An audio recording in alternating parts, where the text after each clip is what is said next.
Guys, we got to keep buying that. Oh, not okay. I know you cheated and looked ahead, but some sources are saying that LeBron could opt out of his player option and sign a 2-year deal near the max with a player option for the second season and a no trade clause. I mean, okay, Lou, you buying that? Yeah, I'm buying. He hadn't showed any signs of slowing down. Yeah. He's still effective. He's still Buying LeBron James. Like, you're getting what you in ticket sales and impact alone, you're getting your money's worth with LeBron James. So I'm definitely buying that he can be elite and he can be worth this money for 2 more seasons. And like I said, even if he's not elite, it's LeBron James. He's still worth the cost of admission. Yep. He's still worth it. So yeah, I'm buying. Yeah, he deserves it. He's earned it. He was so good this year at that age. It really was remarkable what he did. And again, could there be like tricky ways like what Dirk did in Dallas where they money can stuff. backload it or they can kind of get him somewhere else on it to make their team better? And if he truly just wants to win now, that'd be big. He can prove that by kind of taking a team-friendly deal or, like I said, backloading or do something to where you can go and get another guy, get that lob threat for Luka, and put yourself in contending situation. But you can't be mad at him if he takes full max too. He deserves it. I know, but I feel like as a Lakers fan, you'd be like, please do that. You kind of would. You would feel a certain type of way So because you're taking up all the salary cap and stuff. But again, we're talking LeBron James here. LeBron James. This one's interesting, Chandler. Tracy McGrady said that JAMAAL TINSLEY had better handles than anybody he's ever seen, including Kyrie Irving. Listen, you got to go way back. I'm old enough to know JAMAAL TINSLEY had pots and pans. I think they used to literally call him pots and pans. They called pots and pans. Awesome. Like he had that thing on a rope. That's so like the worst best nickname ever. Again, if we're talking that some people that like Scottie Williams don't know who Scottie Pippen is, you got to really dig deep here. But JAMAAL TINSLEY is more our era. He had handles, and again, this is Trace McGrady's opinions. I can't disagree with it, but I think Kyrie Irving is that guy with the way he handles the ball, but he's more my generation, more my era. But JAMAAL TINSLEY had that thing on a rope. I'm showing my age here. JAMAAL TINSLEY is more my age group, and he was special with that basketball in his hands. But Kyrie Irving is a magician. He's an absolute magician with the basketball in his hands. Both of these guys are elite ball handlers, are creators with the ball. But Kyrie Irving, usually his ball handling skills led to him scoring a basketball or an amazing finish. He's one of the best finishers in the game. So I'm buying a little sample sack. Okay. I want a little Sam's Club sampler with this one because I believe in both of these guys. Yeah, shout out to Sam's Club. I believe both of these guys are elite ball handlers, but I think Kyrie edges JAMAAL TINSLEY over. Okay.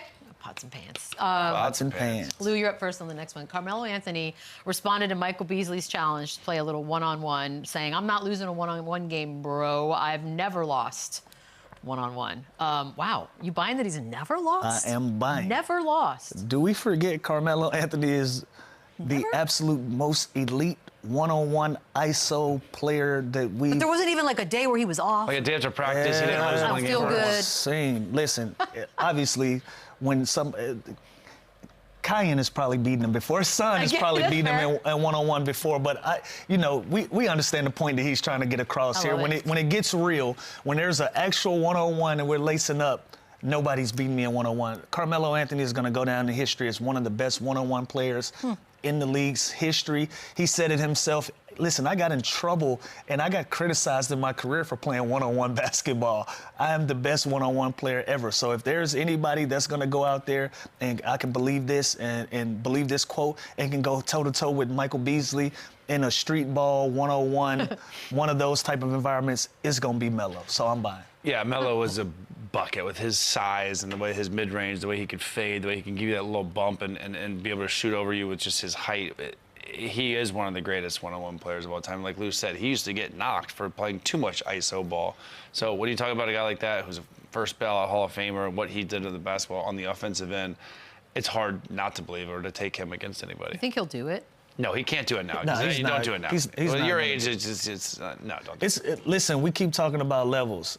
It's going to be hard to get some of these Hall of Famers to leave their podcast and their couch and coaching their sons up. Like, what does Carmelo Anthony gain for playing him one-on-one? Carmelo doesn't gain anything. What I like about it is we're having these conversations because nobody's legacies are on the line in these one-on-one games. These are fantasy things, and we live in a time where some of these things can actually come true with the platforms that we have now, where guys can go play one-on-one, play 3-on-3, have different other opportunities to continue on and play basketball. I don't think this will ever happen, but he has nothing to gain or lose from this. It's just something that we would love to see.